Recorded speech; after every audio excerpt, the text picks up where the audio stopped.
زي ما اتفقنا هكلمكم النهارده عن الحاجه اللي بتحير كتير من الناس، هل الشخص يعمل معالجه للسن المتهدم ولا يخلعه ويعمل زراعه؟ زي ما احنا متفقين من قبل كده ان مفيش حاجه اسمها الحل الافضل وانما الحل الانسب، وده بيختلف حسب الشخص وحسب حاله السن او الضرس نفسه. خليني في الاول اوضح لك الفرق بين الزراعه وبين الترميم او الوتد والدعامه.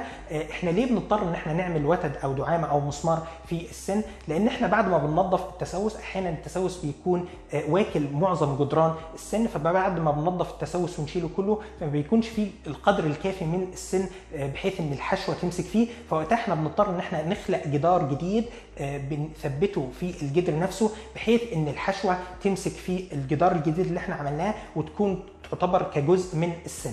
طب لو احنا بعد ما نظفنا التسوس لقينا ان احنا فقدنا كل جدران السن، هل ده معناه ان احنا هنخلع السن على طول؟ لا، مش نستعجل في الخلع. الاول بنقيم لو في عندي مقدار 1.5 مللي الى 2 مللي فوق مستوى اللثه، ده هيكون قدر كافي يخليني ان انا احافظ على السن وانقذه من الخلع. اما لو نظفنا التسوس من كل جدران السن وفاضل عندي في ناحيه واحده بس هي اللي بقت على مستوى اللثه، هل ده هيخليني ان انا استعجل في الخلع؟ وقتها لا، بنخير المريض، هل انت حابب ان احنا نخلع ونزرع ولا حابب ان احنا نكمل في المعالجه؟ لان وقتها بنضطر ان اححنا نعمل حاجه اسمها قص لثه، وهو اجراء بسيط جدا بيخلينا نكشف جزء من الجدر، فلما بينكشف قدامنا الجزء ده بيخلي الترميم اقوى ويخلي الطربوش او التلبيسه بعد كده تمسك في السن بشكل افضل بشكل كبير. طب ايه انواع الوتد اللي احنا بنستخدمها؟ في عندنا الوتد المعدني، هو بيكون شبه المسمار. اول حاجه بنعمل له تحضير جوه جدر السن بحيث ان هو يدخل بالمقاس المطلوب بتاعه، بس النوع ده قل استخدامه او بقى بيستخدم اكتر في الضروس الخلفيه،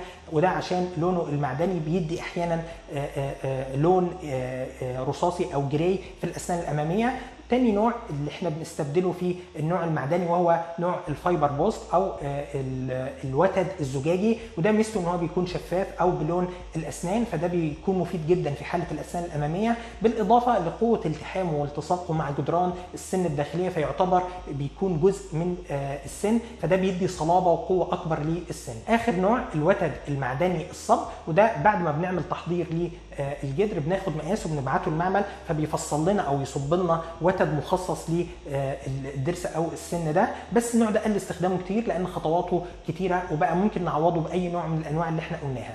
طيب انا ليه النهارده اتكلمت بتفصيل اكتر عن موضوع المسمار او الوتد والدعامه؟ لان ده بينقذ حاجات كتيره من الاسنان المتهدمه وبيحافظ لنا من ان احنا نستعجل في خلعها ونعوضها بزراعه، لان هو يعتبر حل سريع وفعال في حالات كتيره زي حاله الشاب اللي احنا اتكلمنا عنه المره اللي فاتت، يعتبر برضو اقل في التكلفه من الزراعه وخطواته ابسط واسرع من الزراعه، لان انت مش بتضطر انك تخلع السن وتقعد فتره من غير سن، او تضطر انك تعمل تركيبه متحركه تسد لك الفراغ اللي موجود على ما تلتئم الزراعه مع العظم وبعدين تعمل التركيب النهائي فوق الزراعه. فانت مجرد انك بتعمل حشو العصب في تاني جلسه على طول بتكون حصلت على شكل السن ورجعت سنك لشكله الطبيعي، وبرضه بيحافظ لك على الجدر الطبيعي للسن لفتره اطول تستفيد منه اقصى استفاده. بعد كده هقارن لك بين الزراعه ومميزاتها وعيوبها بكل اللي احنا قلناه النهارده بس في الفيديو الجاي ان شاء الله.